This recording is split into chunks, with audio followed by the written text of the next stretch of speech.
ซึ่งมีหน้าที่ในการดำเนินคดีกับผู้กระทำความผิดพี่น้องหลายดอย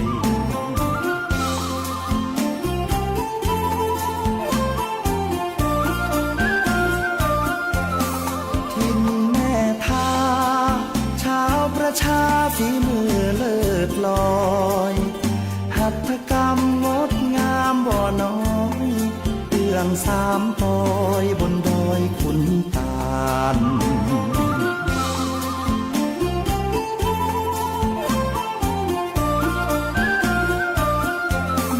ที่เมืองทองคนลือคนยองนวลนองผ่องพันงามอนงลอยกระทงสงกรานต์สืบทอดลูกหลานมานานหลายปี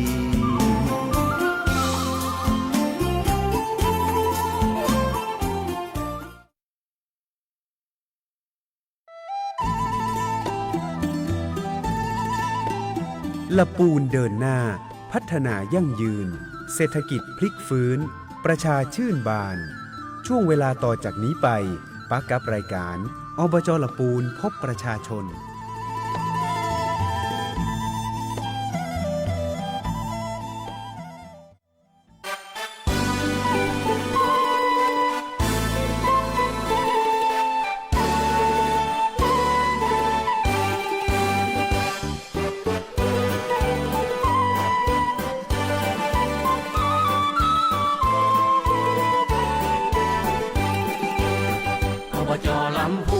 ศูนย์รวมใจใต้ฟ้าสีครามหนึ่งในสยามได้สมญานามชื่อเสียงเกรียงไกรสวยงามสง่าคือธงไตรรงค์โบกปลิวสวัยเราภาคภูมิใจที่เป็นหนึ่งในอบจ.ลำพูนรายรอบเรียงรายด้วยท้องทุ่งนาป่าเขากว้างไกลสวัสดีเจ้าสวัสดีท่านผู้ฟังท่านผู้ชมทุกท่านนะเจ้าตอนรับเข้าสู่รายการอบจ.ละปูนพบประชาชนนะเจ้าประจำสัปดาห์นี้วันนี้วันที่8มกราคม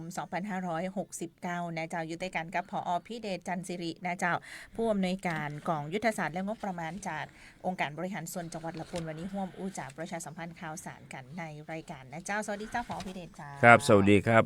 ดีเจอ้อยแล้วก็ท่านผู้ฟังที่ฟังรายการอบจ.ละปูนนะครับพบประชาชนอยู่นะครับอาทิตย์นี้ก็เช่นกันนะครับก็เป็นสัปดาห์ที่2นะครับของเดือนมกราคมนะครับในปีใหม่ปีม้านะครับปี2569นะครับวันนี้ก็คงจะมีกิจกรรมดีๆนะครับมาเล่าสู่ท่านผู้ฟังกันนะครับวันนี้ก็ต้องขอสุมาภัยนะครับที่ทางท่านนายกองค์การบริหารส่วนจังหวัดลำพูนนะครับท่านนายกเฮงวีระเดชผู้พิสิทธิ์นะครับซึ่งท่านติดภารกิจนะครับในการที่จะนำพี่น้องประสบกนิกรนะครับชาวจังหวัดลำพูนเฮานะครับในการที่จะเดินทางนะครับไปถวายบังคมพระบรมศพสมเด็จพระนางเจ้าสิริกิติ์พระบรมราชินีนาถพระบรมราชชนนีพันปีหลวงนะครับที่กรุงเทพนะครับซึ่งเดินทางไปพร้อมกับคณะของจังหวัดไปเดินทางไปเมื่อวันที่6นะครับโดยที่ตั้งองค์การบริหารส่วนจังหวัดลำพูนเท่านั้นรับผิดชอบนะครับพี่น้องประชาชนจำนวน140คนนะครับก็นำรถบัสนะครับเข้าขบวนร่วมขบวนไป3กันด้วยกัน3กันนะครับก็เสร็จแล้วก็หลังจากที่ได้ไปถวายบังคมพระบรมศพเสร็จก็ได้นำคณะนะครับไปศึกษาดูงานต่อนะครับที่จังหวัดเพชรบุรีนะครับก็ไปดูงานนะครับในส่วนของฟาร์มทะเลตัวอย่างนะครับในสมเด็จพระนางเจ้าสิริกิติ์พระบรมราชินีนาถพระบรมราชชนนีพันปีหลวงนะครับที่อำเภอบ้านแหลมนะครับจังหวัดเพชรบุรีแล้วก็วันนี้เดินทางกลับวันนี้นะครับในช่วงเดินทางกลับก็จะมาแวะที่จังหวัดพระนครศรีอยุธยานะครับในการที่จะศึกษาดูงานแห่งที่หนึ่งนะครับก็คือที่สถาบันส่งเสริมศิลปะหัตถกรรมไทยที่จังหวัดพระนครศรีอยุธยาคงจะเดินทางกลับถึงลำพูนเฮาก็ช่วงดึก ช่วงดึกๆนะครับ เจ้าก็ช่วงนี้รถลาที่สัญจรบนท้องถนนก็จะเบาบางลงพ่องละครับเบาบางลงนะครับ เจ้าก็ถือว่าเป็นโอกาสอันดียิ่งนะเจ้าที่พี่น้องชาวละปูนเฮาเนาะได้เข้าไปกราบบังคมพระบรมศพหลายท่านนี่บอกว่าอยากไปขนาดนะเจ้าใช่ครับมันถ้าคือไปเองเดินทางไปเองค่าใช้จ่ายอย่างก็ครับหนึ่งการดำเนินความสะดวกก็คงจะยุ่งยากเนาะอันนี้ก็พอดีมันเป็นในรอบของจังหวัดละปูนเฮา4 รอบนะครับรอบนี้เป็นรอบที่3ครับแล้วก็จะมีในช่วงปลายเดือนนะครับปลายเดือนประมาณวันที่28นะครับก็คงเป็นแฮมรอบ1ชุดสุดท้ายนะครับในช่วงนี้ครับคือส่วนกลางเปิ้นมีการจัดนะเจ้าจัดระเบียบว่าวันหนึ่งเนี่ยสามารถที่จะเข้าถวายบังคมพระบรมศพได้วันละกี่คนกี่รอบครับกี่รอบเพื่อการอำนวยความสะดวกกับพี่น้องประชาชนจะได้บ่แออัดยัดเยียดจะได้บริหารจัดการกันเพื่อเป็นไปด้วยความเรียบร้อยแล้วก็สมพระเกียรติอย่างครับสมพระเกียรติแล้วก็เป็นการอำนวยความสะดวกด้านการจราจรด้วยเนาะก็ไปถึงคณะไปถึงที่ปุ้นนะครับเท่าที่ทีมงานได้รายงานก็ประมาณ 8:10 เสร็จแล้วครับแล้วล่ะครับ900 กว่าคนก็ถือว่าขั้นตอนเนาะครับขั้นตอนก็รวดเร็วดีครับเจ้าเนาะนี่ก็ถือว่าเป็นแฮมโอกาสหนึ่งนะเจ้าก็ขอบคุณท่านนายกอบจและทีมงานดูแลพี่น้องเจ้าละปูนเราก็มีท่านสจนะครับมีสจนะครับพร้อมคณะไปติดตามกับขบวนไปตัวนะครับท่านผู้ว่าราชการจังหวัดท่านปิยพงษ์ชูวงศ์นี่ท่านก็เน้นย้ำนะเจ้าแล้วก็กำชับเพื่อกับคณะของที่จะดูแลและอำนวยความสะดวกในการเดินทางไปเนี่ยมีทั้งรถตำรวจนำใช่ครับตอนไปนี่ก็ต้องไปเป็นขบวนเพราะว่ามันมีเวลาที่เฮานัดหมายกับเจ้าที่สำนักราชวังไว้เนาะครับแล้วก็ในช่วงกลับนี่ก็คือที่ไหนจะมีงบประมาณเพียงพอจะออกนอกเส้นทางเพื่อศึกษาดูงานต่อก็ได้นะครับก็ได้ครับบริหารจัดการกันต่อได้แล้วก็ไปเวลาเปิ้นไปเนี่ยเปิ้นจะแบ่งรถบ่ใช่ว่าไป5 กัน 7 กันก็ตุยกันไปเป็นชิ้นเหมือนว่าต้องแบ่งกันเป็นชุดครับเป็นชุดอันมันก็จะเต็มหนทางล้ำไปเห็นในส่วนของจังหวัดละปูนเฮาน่าจะแบ่งเป็น2ขบวนนะครับขบวนนึง5 คันอีกขบวนนึงก็4 คันนะครับก็ทั้งหมด9 กันด้วยกันแต่ก็ตุยกันไปนั่นตุยกันไปครับก็ทิ้งระยะห่างไว้เนาะเพื่อตอนที่เขาเดินทางอะเนาะรถที่เปิดตัวก้นถ้าขบวนมันยาวล้ำใช่ครับในช่วงขึ้นเขาขึ้นอย่างมันก็จะลำบากนะครับเนาะแล้วก็มีรถพยาบาลตัวพวกเรามีเจ้าหน้าที่พยาบาลนะครับฝ่ายปกครองก็ประจำรถเลยครับต้องการสำรองที่นั่งไว้5 ที่นะครับเพื่อเจ้าที่ในการอำนวยความสะดวกกับพี่น้องประชาชน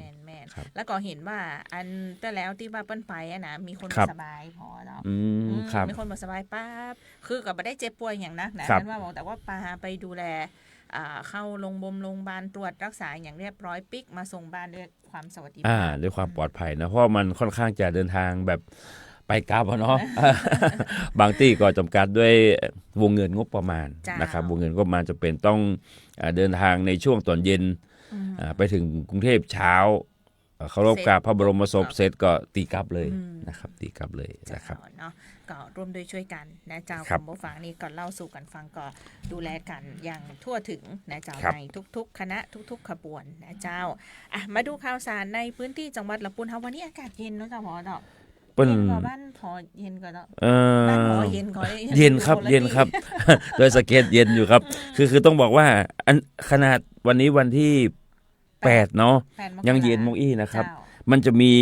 มวลอากาศเย็นและลอกใหม่จะเข้ามานะครับช่วง12ช่วงวันที่9 ถึง 12 มกราคมนี้ครับก็คาดว่าอุณหภูมิจะต่ำกว่าจากวันนี้ไปน่าจะ 1-2 องศาวันนี้อยู่ที่ประมาณรู้สึกจะ14ครับประมาณนั้นนะครับฉะนั้นด้วยความเป็นห่วงเป็นใยนะครับพี่น้องตังนี้ตั้งต้งหัวจางเนาะพี่น้องที่อยู่ในพื้นที่บนเขานะครับก็ต้องหาเครื่องอบอุ่นเนาะร่างกายไม่ว่าจะเป็นเสื้อกันหนาวผ้าห่มนะครับปีนี้บอกว่าใช้ผ้าห่มคุ้มค่าแล้วครับสีได้ตุ้มเหมือนน้อยเนาะสีได้ตุ้มเหมือนน้อยนะครับก็เนื่องจากสภาพอากาศในช่วงที่ผ่านมาเนาะอาจจะมีฟ้าฝนเยอะขึ้นเนาะมีน้ำท่วมมีอย่างเยอะขึ้นทำให้อากาศมีความชื้นนะครับความชื้น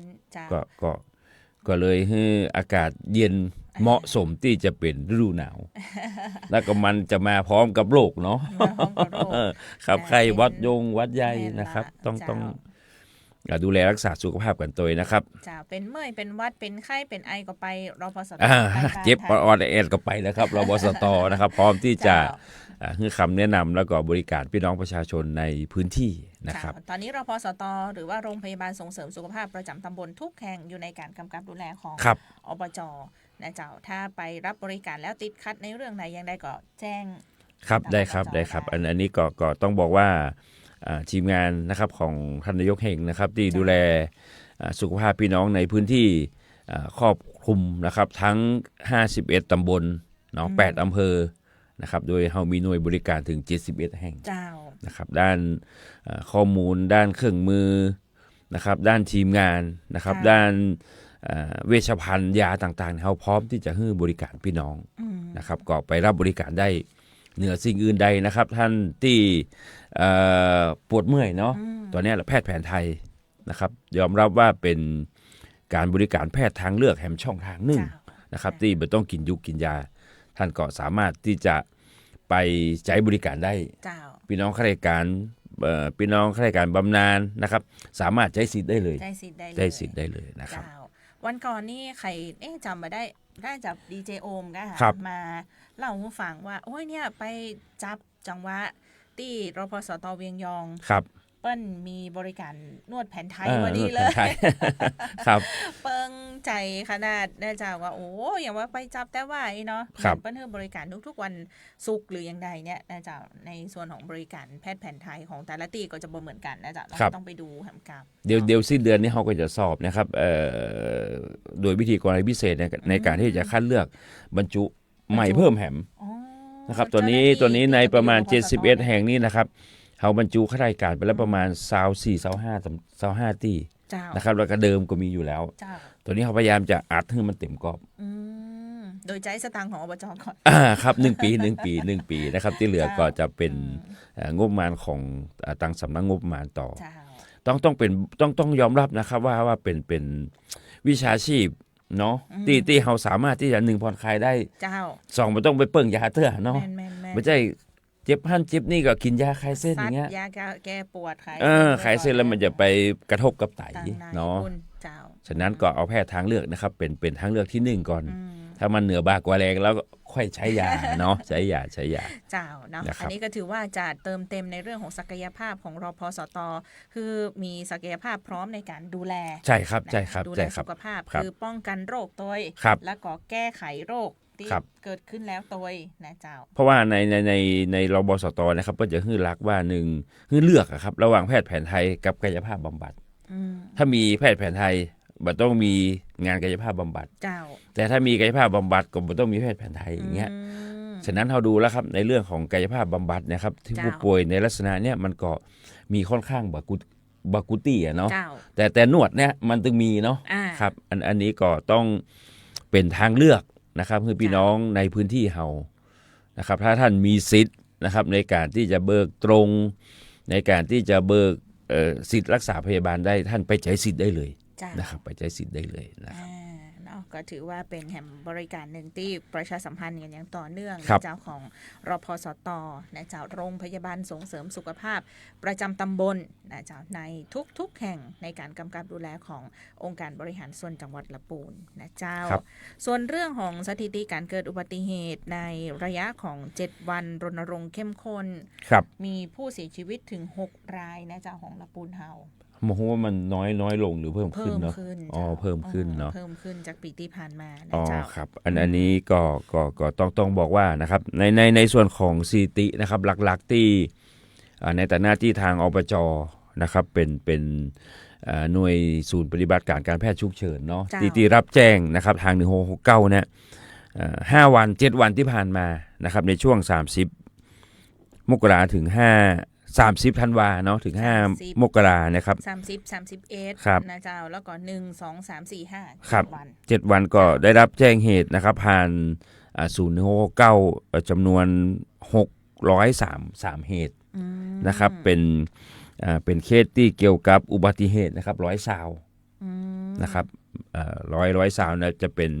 อุบัติเหตุทางด้านการจราจรนะครับแล้วก็นำไปสู่นะครับผู้ป่วยที่จะต้องเข้ารักษาโรงพยาบาลในพื้นที่นะครับ48ราย แล้วก็ส่งต่อ18นะครับดังดีเจออยว่านะครับก็จะมีเหตุการณ์ที่เสียชีวิตเนาะในพื้นที่ก็จำนวน6รายด้วยกันนะครับมี2รายเนาะในพื้นที่ของบ้านโฮงนั้นเปิ้นบ่ใจเป็นจากเมาแล้วขับนะเปิ้นยูเทิร์นแล้วก็มันจับจังหวะพอดีนะครับวันนี้ก็ต้องขอแสดงความเสียใจนะครับกับครอบครัวของผู้เสียชีวิตนะครับผู้ประสบเหตุนะครับในช่วง7วันอันตรายนะครับในช่วงสงกรานต์ที่ผ่านมานะครับเจ้าก็เห็นว่ามีเรื่องของการประสานส่งต่อเคสผ่านปัญหาสกายด็อกเตอร์สกายด็อกเตอร์นะครับส่งต่อไปโรงพยาบาลมหาราชนครเชียงใหม่อันนี้ต้องว่าเป็นโอกาสดีนะครับของพี่น้องชาวจังหวัดลำพูนเฮานะครับเพราะว่าเราจะมีศูนย์ทางนครพิงค์นะครับเปิ้นจะมีทีมงานเนาะเปิ้นฮ้องว่าสกายด็อกเตอร์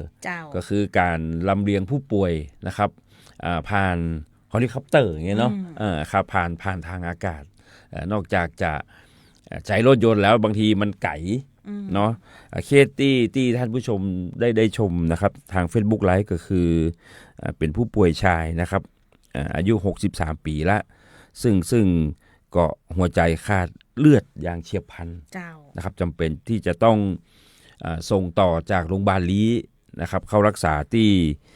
โรงพยาบาลมหาราชนครเชียงใหม่นะครับถ้าใช้รถเนี่ยคงใช้เวลายาวเนาะจากลี้จากลี้ไปเชียงใหม่3 ชั่วโมงนะครับก็ได้ประสานทางโรงพยาบาลนครพิงค์นะครับซึ่งมีทีมงานของ Sky Doctor อยู่นะครับก็ได้รับความร่วมมือแล้วก็ประสานงานเป็นอย่างดีนะครับสามารถลำเลียงผู้ป่วยนะครับส่งเป้าหมายที่โรงพยาบาลมหาราชนครเชียงใหม่ได้อย่างปลอดภัยนะครับอันนี้มันเกี่ยวกับเรื่องของอุบัติเหตุไม่ใช่ครับการเจ็บป่วยฉุกเฉินครับฉุกเฉินครับเนาะก็ร่วมกันในการประสานส่งต่อเพราะว่า1669เนี่ยศูนย์ประสานสั่งการก็จะอยู่ที่อบจ.ลำพูนครับนะเจ้าพอพี่เดชบอก603เหตุมาก่อนที่แจ้งใช่ครับแต่ว่า120เหตุเนี่ยเป็นเรื่องของอุบัติเหตุทางด้านจราจรแล้วที่เหลือนี่ก็จะเป็นแบบนี้มันก็จะครับเป็นอุบัติเหตุทั่วไปครับอาจจะเป็นงูเข้าบ้านพ่องอย่างพ่องอย่างที่แจ้งผ่านมา1669อ่ะเนาะจำเบอร์1669ใช่ครับ191กับ1669เป็นเบอร์ที่ทุกคนจะจำได้เลยนะจ๊ะเวลามีเหตุด่วนฉุกเฉินต่างๆครับ191ก็ไปติดที่ตำรวจเนาะ199ก็ติดที่ดับเพลิงเงี้ยครับแล้วก็1669ก็มาที่อบจ.ลำพูนนะครับก็พอโทรปุ๊บเวลาเราอยู่ในพื้นที่ลำพูนปุ๊บเนี่ยเวลากดโทร1669โทรศัพท์มันก็จะไปดังที่ศูนย์ประสานสั่งการที่อบจ.ใช่ครับอยู่ตรงด้านล่างของด้านล่างครับด้านล่างของศูนย์น้ำใช่ครับคือพอเลี้ยวเข้าไปในอบจ.ปุ๊บอยู่ซ้ายมือเลยนะครับจะมีอาคารอยู่ตรงนั้นน่ะนะจ๊ะก็จะมีศูนย์ประสานสั่งการอยู่ตรงนั้นดิฉันเคยเข้าไปหาห้องบรรจุก็จะมีเครื่องมือมีกล้องวงจรมีใช่ครับอย่างแต่แล้วมีคนเฝ้าตลอดมีครับเพราะว่ามันรถบางคันที่เป็นรถรุ่นใหม่ที่เราซื้อแล้วมันจะมีสัญญาณ GPS อยู่ติดตัวนะครับฉะนั้นรถเคลื่อนที่ไปจุดไหนบริเวณไหนนะเขาก็สามารถที่จะมอนิเตอร์ดูได้เลยนะครับเนาะอันนี้ก็เป็นการประสานสั่งการคือสมัยก่อนนี่เหมือนกับว่าถ้า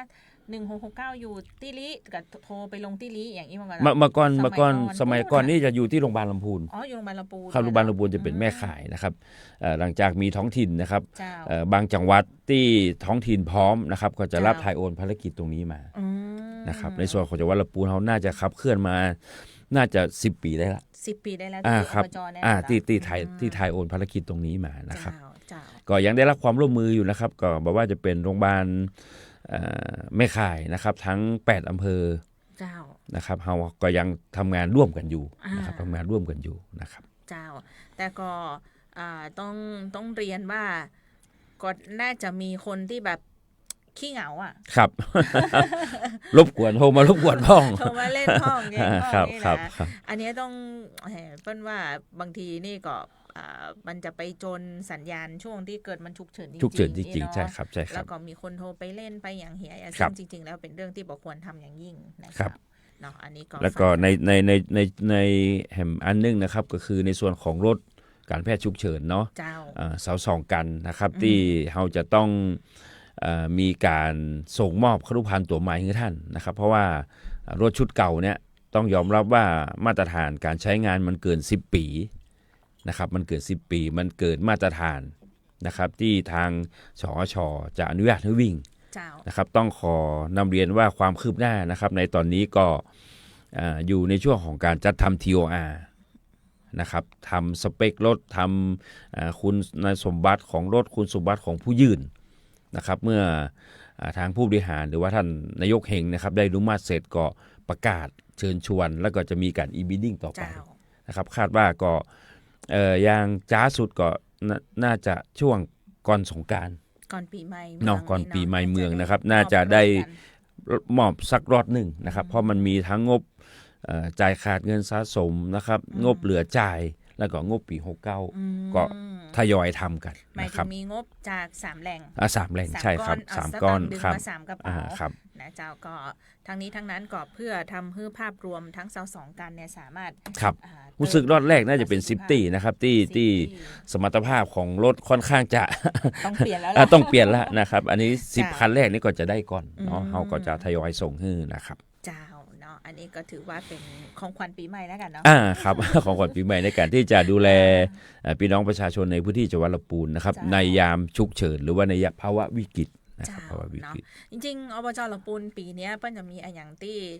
หลายๆเรื่องที่จะเป็นผลคือพี่น้องชาวลำพูนเขาได้หันชัดเจนเป็นที่ประจักษ์ยิ่งขึ้นเรื่องรถนะคะจะรถ EV บัสเนาะ EV บัส669รถ EV บัสครับ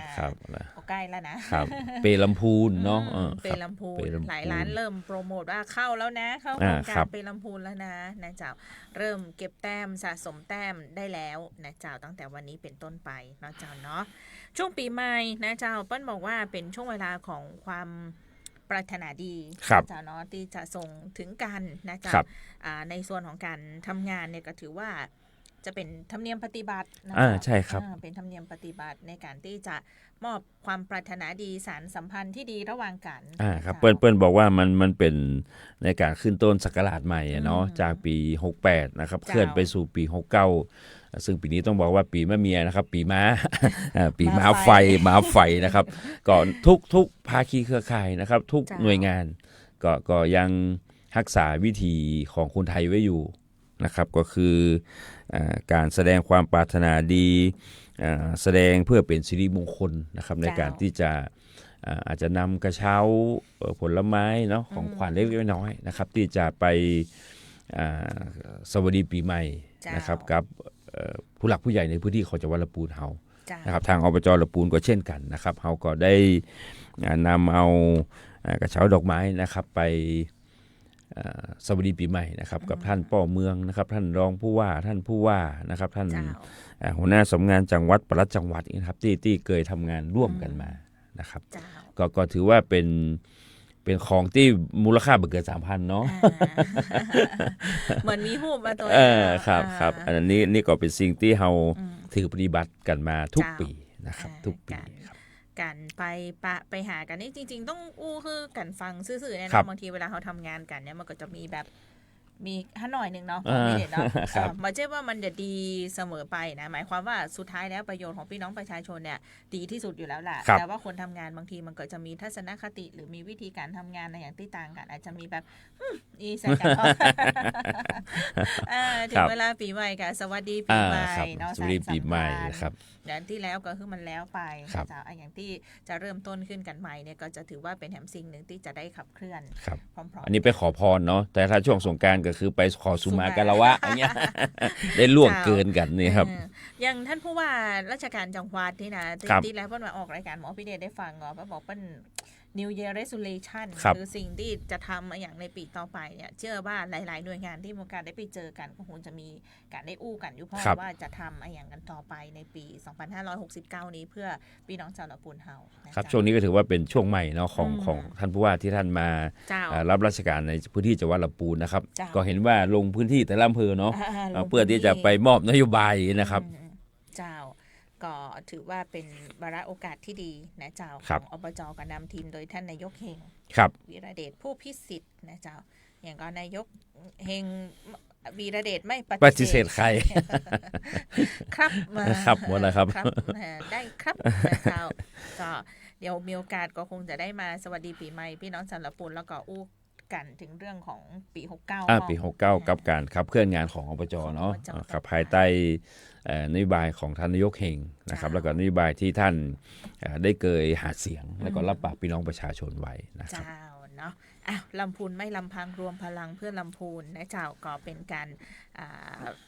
สวัสดีปีใหม่นะเจ้าเนาะเห็นเรื่องของการเลือกตั้งวันก่อนวันไหนก็น่ะวันก่อนนี่เนาะเจ้าที่ว่าเปิ้ลเปิดรับสมัครใช่ครับของอบสจเนาะสอบจเขต2ลี้เจ้าแทนตำแหน่งที่ว่างแทนตำแหน่งที่ว่างนะครับก็ซึ่งเรารับสมัครกันตั้งแต่วันที่5นะครับสุดท้ายคือวันพรุ่งนี้วันที่9เนาะวันที่9มกราคมนะครับก็เชิญชวนนะครับพี่น้องในพื้นที่จังหวัดลำพูนเฮาทุกอำเภอนะครับถ้าท่านสนใจจะไปเป็นตัวแทนของพี่น้องลี้ก็ได้อยู่นะครับ ไปสมัครกันเหมือนว่าเริ่มสมัครแล้วหน้าวันนี้นะครับมี2แล้วครับมี2แล้วครับตอนนี้ก็มีผู้สมัครอยู่จำนวน2รายนะครับลำดับที่1ที่มาตั้งแต่วันแรกเลยนะครับก็คือคุณขวัญชัยนะครับธนแก้วนะครับแล้วก็เมื่อวานช่วงบ่ายก็มีมาสมัครเพิ่มแถมท่านหนึ่งนะครับก็คือคุณจันทิพย์ตะวันนะนะครับตอนนี้มี2ท่านด้วยกันถ้าคุณสมบัติผ่านยังผ่านก็เบอร์1ก็คือคุณขวัญชัยนะครับเบอร์2ก็คือคุณจันทิพย์นะครับอันนี้ก็ยังมีเวลาวันนี้แหมวันนึงนะครับวันพุธแหมวันนึงแหม2วันนะครับแหม2วันสำหรับท่านที่จะสมัครรับเลือกตั้งเป็นสมาชิกสภาองค์การบริหารส่วนจังหวัดลำพูนครับเขตเลือกตั้งที่2เขตที่2ลี้นะครับซึ่งประกอบไปด้วยตำบลลี้ตำบลดงดำตำบลนาทรายนะครับก็คือหมู่1กับหมู่11เจ้านะครับ3ตำบลด้วยกันเจ้าก็หลายเลือกตั้งเลยเนาะช่วงนี้เนาะครับก็เมื่อวานก็ผมมีโอกาสนะครับในการที่จะประชุมทีมงานประชาสัมพันธ์เนาะของอบจนะครับในการที่จะรณรงค์ให้พี่น้องมาใช้สิทธิ์เลือกตั้งนะครับแทนตำแหน่งที่ว่างของสอบจเนี่ยก็เลยบอกว่าเราน่าจะรณรงค์กันสัปดาห์สุดท้ายของก่อนเลือกตั้งอาทิตย์เดียวเพราะวันที่8มีการเลือกตั้งสสเนาะของเขาเลือกตั้งวันที่15ฉะนั้นก็จะมีห่วงเวลาในช่วงวันที่9ถึงวันที่14เฮาค่อยประโคมกันเนาะประโคมกันอาจจะมีขบวนรณรงค์มีรถประชาสัมพันธ์อย่างเงี้ยครับเฮากลัวพี่น้องงงใช่ๆอันเดียวสับสนหมดแท้ๆแล้วหลายบัตรเลือกตั้งแถมนะคะใช่ครับแล้วก็พรรคเนาะแต่ละพรรคก็มีป้ายหาเสียงเดี๋ยวอบจเฮาก็ไปลงแฮมเดี๋ยวพี่น้องจะงงนะครับแต่จะเอาใจเย็นๆไล่กันไปก่อนวันอาทิตย์นี้เลือกตั้งอบต16แห่งของลำพูนวันที่11เนาะวันอาทิตย์นี้นะเจ้าอาทิตย์ที่11นี้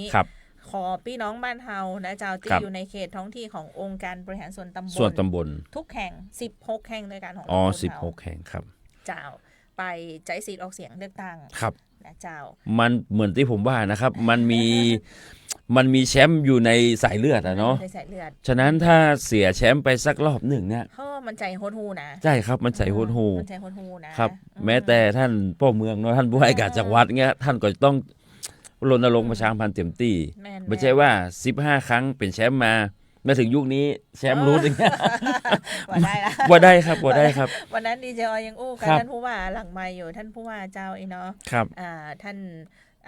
ที่ผ่านมานี่เปิ้นรักษาแชมป์กันได้นะจะมาเสียแชมป์สมัยท่านบ่ได้เนอะเนี่ยมันปนว่าการเป็นแชมป์มันบ่ยากนะแต่การรักษาแชมป์เนี่ยมันจะยากฉะนั้นการเลือกตั้งทุกระดับนะครับต้องขอความร่วมมือโดยเฉพาะอย่างยิ่งการเลือกตั้งท้องถิ่นนะถือว่าใกล้ชิดพี่น้องประชาชนแล้วก็เลือกตั้งหมู่เฮาเนี่ยมาเป็นตัวแทนจะดีบ่ดีถนนหนทางน้ำท่วมน้ำอย่างไฟฟ้าส่องสว่างคือทุกสิ่งอย่างกับชีวิตท่านน่ะมันอยู่ติดกับท้องถิ่นเป็นอันดับแรกใช่ครับอันนี้ต้องเชิญชวนเลยนะครับอย่างน้อยก็ดังที่เราคุยกันเนาะของ80 อัพเตอร์ครับ80 อัพหมายถึง80%ร้อยละมีสิทธิ์เลือกตั้งเจ้าของท้องถิ่นเขาจะเสียน้อยนึงเขาบ่มีเลือกตั้งนอกเขตเขาบ่มีเลือกตั้งล่วงหน้าฉะนั้นพี่น้องที่เพิ่นอยู่ต่างจังหวัดเนาะบางทีเปิ้นติดธุระเปิ้นก็บ่มาอย่างเงี้ยมันก็จะเสียหั่นไปหน่อยนึงละนะครับเสียหั่นไปหน่อยนึงละฉะนั้นก็เชิญชวนนะครับ11มกราคมเลือกตั้ง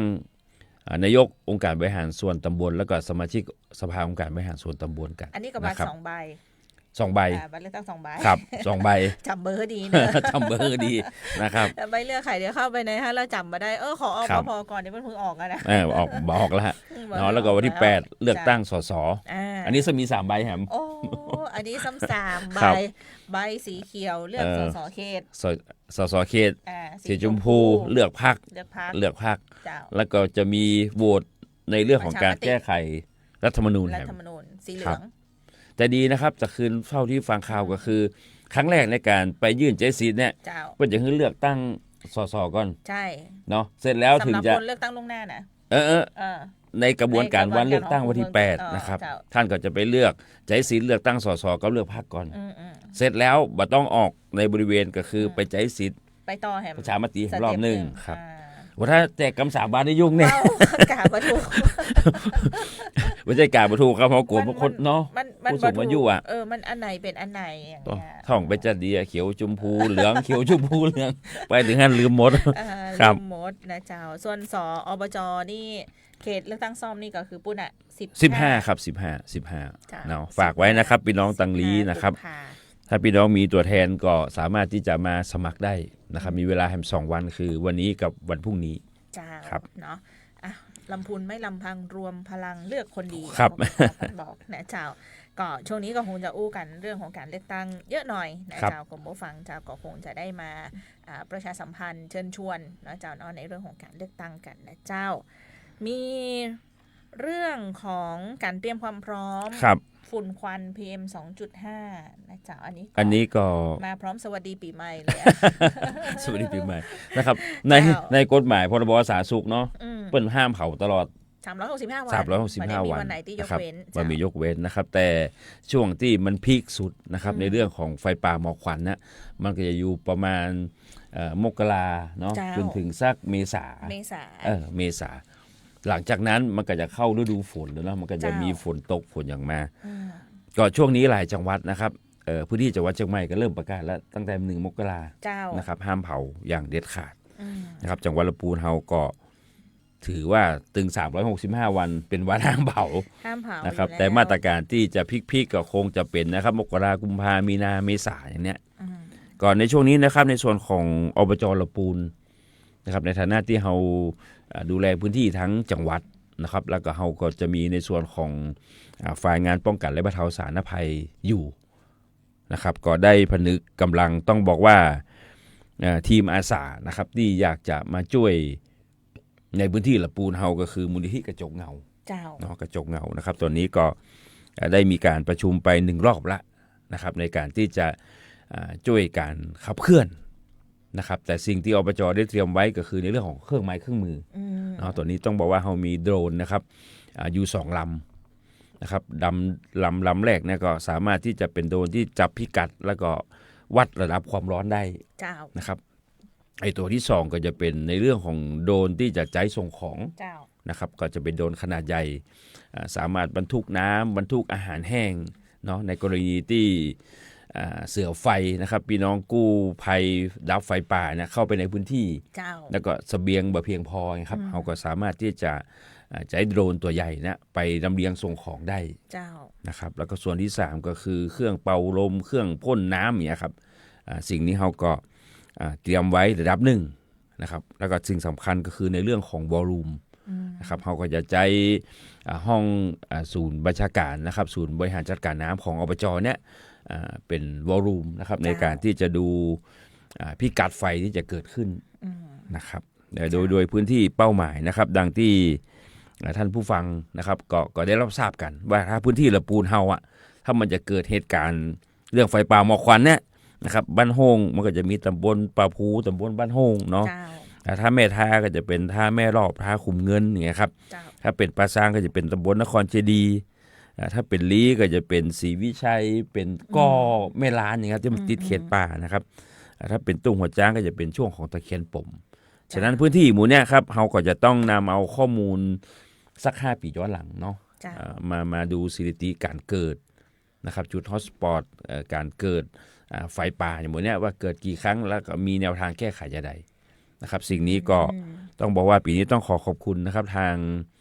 มูลนิธิกระจกเงานะครับที่จะมาร่วมแก้ไขปัญหานี้กับทีมงานของอบจ.แล้วก็จะเป็นส่วนหนึ่งนะครับในการที่จะเสริมทัพให้กับทางป้องกันและบรรเทาสาธารณภัยจังหวัดเนาะเสริมทัพมือกับท่านผู้ว่าราชการจังหวัดลำพูนตัวเองนะครับพื้นที่เป้าหมายที่น่าจะเข้าไปช่วยในการดูแล5 พื้นที่นะครับพื้นที่ครอบคลุมพื้นที่ประมาณสักเท่าไหร่หมู่จากของพีเดชทั้งหมดก็อันนี้พื้นพี่กัดที่บ่ฮู้เนาะแต่มันก็จะมีตำบลหมู่เนี้ยที่มันเกิดบ่อยนะครับที่มันเกิดบ่อยที่เฮามีข้อมูลกันถ้าอย่างก้อเนี่ยเฮาต้องยกคือพี่น้องทหารเพิ่นเนาะอันนี้เป็นความสามารถเฉพาะตัวของพี่น้องชุดเขียวชุดลายพรางชุดลายพรางนะครับในการที่จะดูพื้นที่จากนี้ก็เป็นพื้นที่ที่จะได้ร่วมกันบริหารจัดการนะครับจริงๆก่อนอย่าไปเผาเตอร์เนาะคือการทำงานถ้าเต้าที่ดูการวางแผนงานของอบจ.นะเจ้าแล้วก็แถมส่วนหนึ่งของทางจังหวัดที่เปิ้ลมีการเตรียมการในการบริหารจัดการปีนี้ของอบจ.ก็จะชัดเจนขึ้นว่าจะดูแลในพื้นที่ไหนพร้อมสนับสนุนในพื้นที่เป้าหมายในจุดไหนก่อนนะเจ้าเนาะการทำงานที่มีเป้าหมายชัดเจนเนี่ยก็จะทำให้ประสบความสำเร็จได้ครับก็ช่วยกันนะครับโดยจังหวัดเนี่ยเนาะถึงแม้ว่ามีท่านนายอำเภอดูแลในพื้นที่อยู่เนาะมีการถ่ายโอนภารกิจเรื่องหมู่เนี้ยให้กับท้องถิ่นบางทีพื้นที่ป่าเนาะมันเป็นพื้นที่กว้างนะครับแล้วก็สูงแฮมเนี้ยฉะนั้นนะครับเครื่องไม้เครื่องมือเป็นที่สิ่งสำคัญนะครับอบจ.ก็พยายามจะเสริมพวกเนี้ยให้นะครับเสริมพวกนี้ให้แล้วก็ในส่วนของอาสาสมัครเนี่ยเราก็คงจะมีการไปฝึกอบรมให้นะครับหลังจากที่ปีที่ผ่านมาเนี่ยเราทำไปได้2รุ่นนะครับปีนี้ก็อาจจะทำเพิ่มขึ้นแฮมนะครับเสริมให้กับทางจังหวัดแฮมช่องทางหนึ่งนะครับรวมโดยช่วยกัน PM 2.5 เจ้าอันนั้นเป็นมาตรการในช่วงการควบคุมเข้มข้นช่วงนี้ก็ต้องขอแหงกันนะเจ้าห้ามเผาเนาะห้ามเผาเก็บไว้ก่อนนะพยายามเอาเป็นปุ๋ยเนาะเอาไปใส่ตำปืนต้นไม้ไงครับไปรณรงค์เพื่อแปลงอันนั้นนะเสวียนรักโลกทุกแห่งเลยนะเจ้าเนาะไปช่วยกันแปลงเสวียนรักโลกในการจัดการใบไม้เอาพอดอเอา EM อย่างไปลาดแล้วก็หลายท้องถิ่นนะครับเริ่มที่จะดูแลหมู่เนี้ยเศษใบไม้เศษอย่างของพื้นที่ตัวเก่าอ่ะถ้าเราบริหารจัดการในตำบลในท้องถิ่นได้อ่ะมันก็บ่แพ้เนาะมันก็เหลือเฉพาะพื้นที่ป่าซึ่งเขาต้องดูแลร่วมกันนะครับก็จะเห็นมีทางเทศบาลตำบลวังผางเนี้ยที่เปิดรับซื้อเศษใบไม้เฉพาะในพื้นที่ท่านนะครับเพื่อเอาไปทำปุ๋ยเอาไปบดอัดอย่างเงี้ยครับก็ร่วมด้วยช่วยกันนะครับเจ้าเนาะร่วมด้วยช่วยกันนะเจ้าอย่าไปเผากันเลยนะเจ้าช่วงนี้อากาศกำลังดีคือนักท่องเที่ยวไม่ได้มาแอลเราต่อเนื่องกันก่อนนะเจ้าหลายท่านมาแอลละปูนช่วงนี้แบบ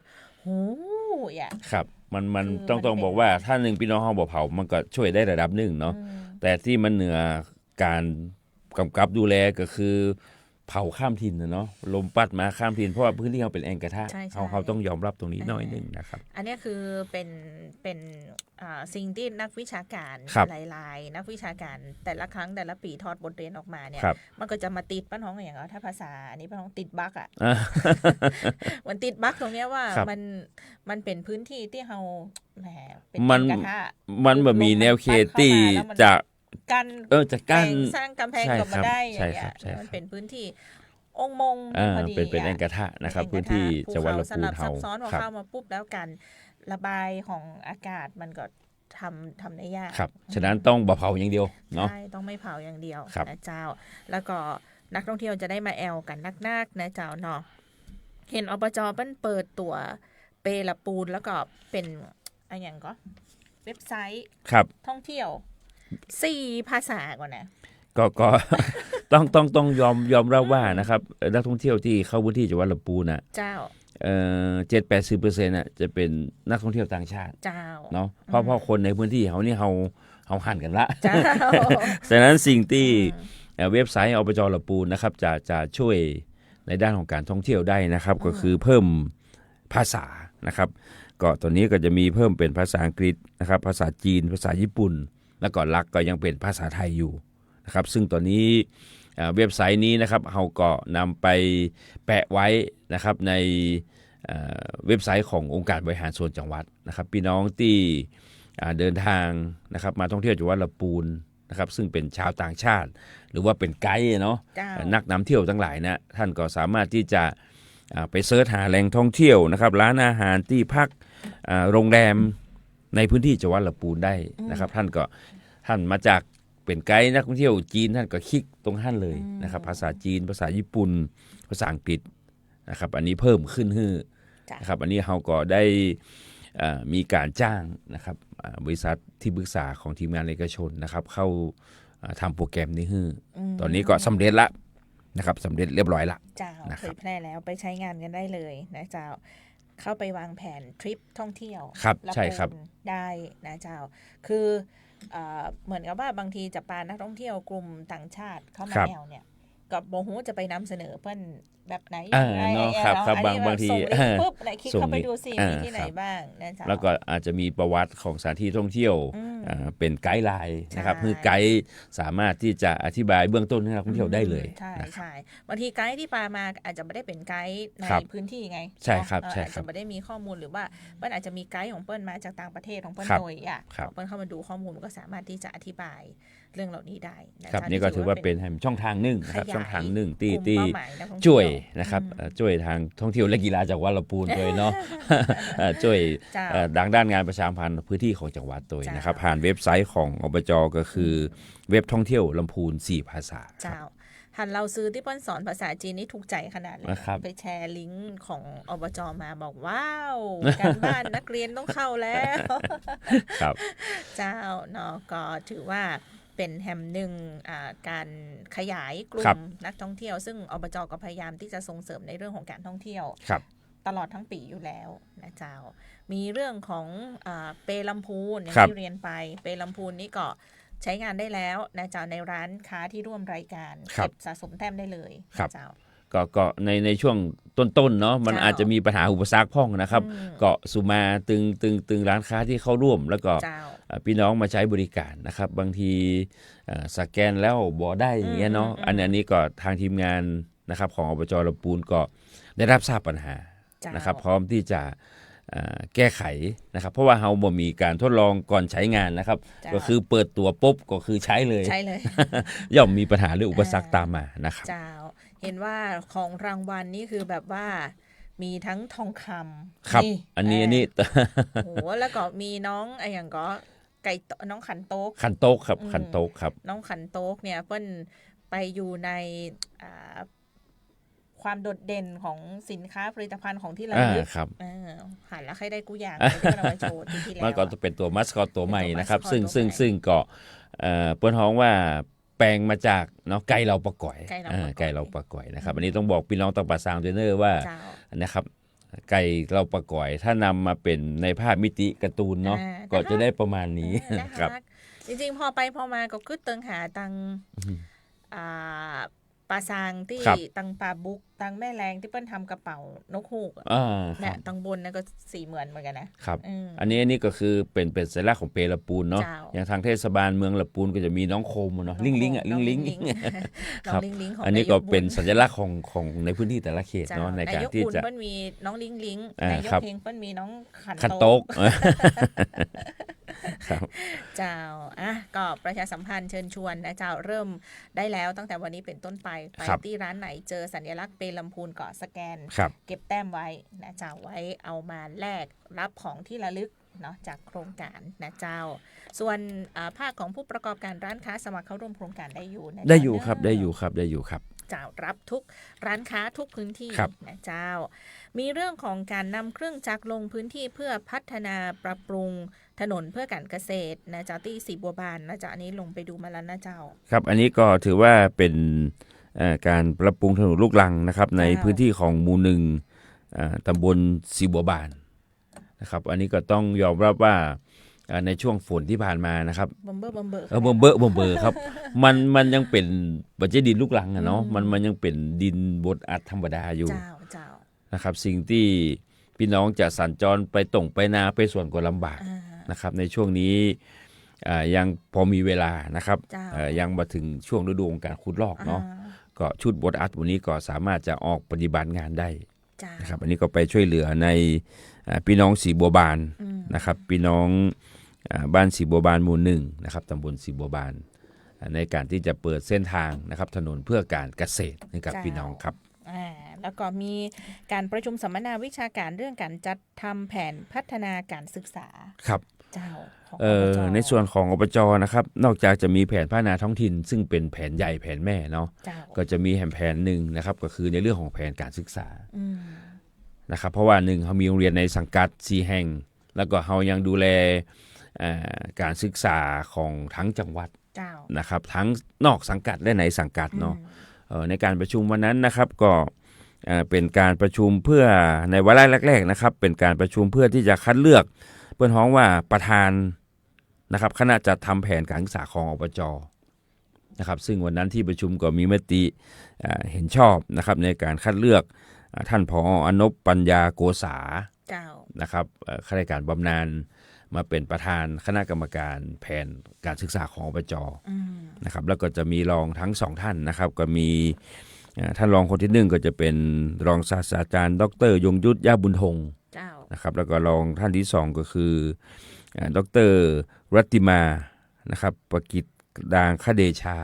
อันนี้จะเป็นรองคนที่2นะครับในการที่จะทำแผนการศึกษาของจังหวัดลำพูนเฮานะครับภายใต้การขับเคลื่อนของอบจ.นอกจากนั้นก็จะมีการเพิ่มแผนนะครับการเพิ่มแผนของวันนั้นก็จะมีการเพิ่มแผนอยู่2เรื่องนะครับเรื่องแรกก็คือโครงการเช่าคอมพิวเตอร์แล้วก็เช่าโน้ตบุ๊กคือกับโรงเรียนในสังกัดของอบจ.นะครับตอนนี้วิวัฒนาการโลกมันเปลี่ยนไปเนาะเมื่อก่อนเราต้องซื้อคอมซื้อโน้ตบุ๊กแต่ดูแล้วมันเป็นภาระแล้วก็คอมมาเดียว3-4 ปีมันก็เปลี่ยนเนาะมันเหมือนรถครับสเปคสเปิร์กอย่างมันก็รองรับครับฉะนั้นมิติใหม่นะครับในการที่จะใช้เครื่องอิเล็กทรอนิกส์พวกนี้ครับเทคโนโลยีพวกนี้ก็เช่านะครับต้องเช่านะครับเพื่อกับโรงเรียนเพิ่งกำลังได้ยินนาซายป่าป่วยแล้วก็วิไลวจก.นะครับแปลงก็จะพอไปนี่ก็มันก็เป็นรายเดือนต่อเครื่องอยู่นะครับเป็นรายเดือนต่อเครื่องอยู่เหมือนเฮาพรนี่ค่ะครับเช่านะครับอันนี้ก็ในปี69ก็ตั้งงบไว้ประมาณ 700,000 กว่าบาทนะครับปี70นี่ก็ต้องเช่าทั้งปีเนาะเพราะ69มาเหลือไปกี่เดือนละถ้าปี70ก็ปีนึงประมาณ1.8 ล้านกี่เครื่องหมดโอ้เยอะอยู่ครับเยอะอยู่ครับทั้ง3โรงเรียนนะครับอันนี้ก็เป็นโครงการที่1นะครับโครงการที่2ที่เราได้เพิ่มไปก็คือโครงการประเพณีส่งน้ำพระเจ้าหลีเคาะนะครับที่วัดพระเจ้าตนหลวงบ้านโฮงนะครับอันนี้ก็เพิ่มโครงการตรงนี้ไป 200,000 บาทนะครับพระเจ้าหลีเคาะนี่ก็ถือว่าเป็นพระพุทธรูปโบราณเนาะซึ่งความเชื่อของพี่น้องเปิ้นบอกว่าเพื่อสะเดาะข้อกรรมนะครับแล้วก็หลีกภัยพิบัติอย่างต่างๆซึ่งพระพุทธรูปองค์เนี้ยในตำนานบอกว่าสร้างมาตั้งแต่พศ1909ละนะครับแล้วก็บัดเดี๋ยวนี้พี่น้องฮ้องว่าพระเจ้าตนหลวงเนี่ยพระเจ้าหลีเคาะหรือพระเจ้าตนหลวงเป็นพระพุทธรูปองค์เดียวกันนะครับเป็นพระพุทธรูปองค์เดียวกันคือพระเจ้าตนหลวงซึ่งมันมีหน้าตักกว้างตั้ง7 เมตรเนาะสูงเกือบ10 เมตรนะครับอยู่ในวิหารวัดพระเจ้าตนหลวงที่ตำบลสิเตียนะครับนี่เป็นโครงการที่เขาจะเพิ่มแผนให้พี่น้องไปรักษาสืบมีสารพอยนะครับในประเพณีส่งน้ำซึ่งทางเทศบาลตำบลสีเตี้ยก็ประกาศให้เป็นประเพณีท้องถิ่นละนะครับอันนี้ก็ขอรับสนับสนุนมาที่อบจ.นะครับแห่งอันหนึ่งก็คือมีการเปลี่ยนแปลงแผนพี่น้องที่ใจสนามกีฬาอบจ.นะครับท่านจะเห็นได้ว่าสำนักงานกกท.เดิมติดกับสนามเทนนิสสำนักงานการท่องเที่ยวและการท่องเที่ยวสำนักงานการกีฬาแห่งประเทศไทยจังหวัดลำพูนนะครับซึ่งตัวนี้เปิ้ลมีสำนักงานใหม่ละมันก็มีอาคารตรงเนี้ยว่างอยู่แล้วเปิ้ลก็มอบให้กับอบจ.เพราะถือว่าเป็นพื้นที่ในสนามกีฬาเนาะสิ่งที่อบจ.จะทำต่อนะครับตอนแรกนะครับในนโยบายก็คือจะทำเป็นห้องทำงานนะครับของเจ้าที่สนามกีฬาเงี้ยก็จะใช้เงินอยู่ประมาณ3 ล้านในการจะปรับปรุงเนาะแต่ทางทีมงานของท่านนายกเฮงนะครับหลังจากที่เขารับตำแหน่งนะครับมองว่าสถานที่ทำงานตัวเนี้ยมันเพียงพออยู่แล้วนะครับแต่สิ่งที่เราอยากจะทำเพิ่มนะครับก็คือในเรื่องของในห้องอาจจะมีกิจกรรมเฉพาะกีฬาเฉพาะคือห้องโยคะมีห้องสมูท มีห้องนั่งเล่น อ๋อ อย่างเงี้ยครับ เป็นห้องแบบนันทนาการ นันทนาการนะครับ อันนี้จะเป็นโซนพื้นที่หนึ่งที่พี่น้องประชาชนสามารถเข้าไปใช้ประโยชน์ ก็ ได้ ครับก็คือละออนก็สามารถไปห้องสมุดได้ห้องนั่งเล่นได้ แต่โยคะมันจะเป็นกีฬาเฉพาะที่เนาะ มันต้องใช้แบบสงบนิด หนึ่งสงบนะครับสองชุดการแต่งกายเนาะไปเล่นกลางแจ้งนี่ผมว่าคนดูเต็มสนามเนี่ย แขน ครับก็ตอนนี้เดิมเขาตั้งงบอยู่3.8 ล้านนะครับตอนนี้ก็ปรับมาเป็นประมาณ5.3 ล้านนะครับ5.3 ล้าน เจ้า ก็ ถือว่าเป็น เป็นแฮมพื้นที่หนึ่ง พื้นที่หนึ่ง นะครับที่จะให้พี่น้องนอกจากละออนเล่นสนามกีฬาตั้งหน้าแล้วเบื่อเนาะก็คงจะมาพักผ่อนในห้องสมุดนี้ได้นะครับ เจ้าอ้าวแล้วก็อู้ถึงสนามกีฬาเดี๋ยวนี้เร่งเวลาขนาดของ ครับ พี่เดช วันเด็ก วันเด็กอะ โอ้ลืมวันเด็ก เร่งเวลาขนา ครั ด บ จัดวันเด็กแห่งชาติ ครับ หนึ่งหมุดหมายสำคัญพี่น้องประชาชนนักท่องเที่ยว ครับ ท่านผู้ปกครองทุกท่านฟังทางนี้เจ้า ครับวันเสาร์ที่10 มกรานะครับ เจ้า ปีนี้เขาจัดที่สนามกีฬาอบจละปูนนะครับสนามกีฬาแม่กวงสเตเดียมนะครับจะใจโดมตรงด้านหน้านะครับเป็นสถานที่จัดงาน พี่น้องจะได้พบกับกิจกรรมม่วนๆนะครับ10 ฐานด้วยกันเนาะปิงโกยิงปืนปลากระป๋องโยนโบว์ลิ่งจับผิดภาพระบายสีตุ๊กตาบ้านลมสไลเดอร์แล้วก็ชุดเครื่องจักรกลของอบจจะไปนำเสนอในที่นั่นนะครับตั้งแต่8 โมงเช้าจนถึงเที่ยงวัน เจ้า จนถึงเที่ยงวันนะครับ เจ้า แล้วก็พี่น้องที่ไปพาลูกหลานไปนะครับธีมปีนี้นะครับของการจัดงานคือชุดกีฬา ชุดกีฬา ชุดกีฬาเนาะ พอพี่เดชชุดกีฬาอย่าง มวยไทยครับ ไปหอนักมวยนะครับ พอพี่เดชเป็นนักมวยเน ครั อะ บ เจ้านายกเหรอ ก็ทีมผู้บริหารก็แล้วแต่ท่านจะแต่งเนาะมันก็ อืม ที่จับกันก็คือจะมีกีฬากอล์ฟบาสเกตบอลนะครับมวยไทยเนี่ยครับ ฟุตบอลอย่างเงี้ย ใช่ครับใช่ครับ เจ้าไผ่จะใส่เสื้อแมนยูลิเวอร์พูลอย่างก็พอดีๆ ครับแล้วก็ถ้าแต่งตัวเข้าทีมก็อาจจะมีรางวัลให้เนาะ นั่นไง สำหรับน้องๆเยาวชนนะครับเรื่องอาหารการกินนะครับเรื่องของขนมครบเคี้ยวของรางวัลบ่ต้องห่วงนะครับ เพียบ เพียบครับ จัดหนักจัดเต็มแน่น ครั อบ น แล้วก็นอกจากจะอบจแล้วก็ยังมีหน่วยงานภาคีเครือข่ายมาร่วมแหมประมาณ10 กว่าบูธ ใช่ ครับ เห็นอย่างเช่นแลคตาซอย ครับ วีรันไทยแลนด์ ค ช รับ มรมบัณฑิตมสทละปูนแล้วก็ ครับ เจ้าเดอะไพร์ไทยแลนด์ชมรมผู้ใช้สนามกีฬาโรงเรียนใบบุญ CPO เป็นต้น เป็นต้นขอเรียนเชิญนะครับ แล้วก็ในพื้นที่โซนนั้นนะครับ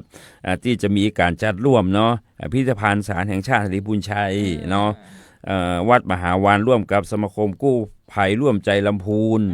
แล้วก็มูลนี้จะเป็นภาคเจ้า เจ้า กี่ข้อตอนเซตไปปากันที่มจร นะครับ เจ้า ครับ ที่มจรก็ยังมีอยู่นะ ครับ เจ้า เป็นช่วงบ่ายเป็นช่วงบ่าย ย้ำขีดเส้นใต้สำคัญว่าปีนี้อบจละปุนจัดงานวันเด็กแห่งชาติที่สนามกี กีฬาครับสนามกีฬา เนาะอย่าลงไปที่ อบจ สำนักงานนะ ใช่ครับ 2 ปีก่อนนี้จัดที่สำนักงานอบ ครั จ บ ปีนี้ย้ำขีดเส้นใต้จัดที่สนามกีฬา ครับ นะ ไปร่วมฉลอง เจ้า โดมตัวใหม่ด้วยกันใจพื้นที่ตรงนั้นเลยนะครับ ใช่เนาะจะฝากกันไว้ตัวละกันเนาะกิจกรรมหนาแน่นแน่นอน ครับ ทีมกีฬานะ ที เจ้าม แล้ว กีฬา เจอกัน ครั วั บ นเด็กแห่งชาติ รักชาติไทย ครับ ใส่ใจโลกนะเจ้าเนาะแล้วเดี๋ยวอาทิตย์หน้ามาเจอกันใหม่วันนี้เวลาเสี่ยงแล้วขอบพระคุณทุกท่านพอพี่เดชดีเจออยและทีมงานสวัสดีจ้า ครับ สวัสดีครับ ตราพรสยาม งามรุจี น้อม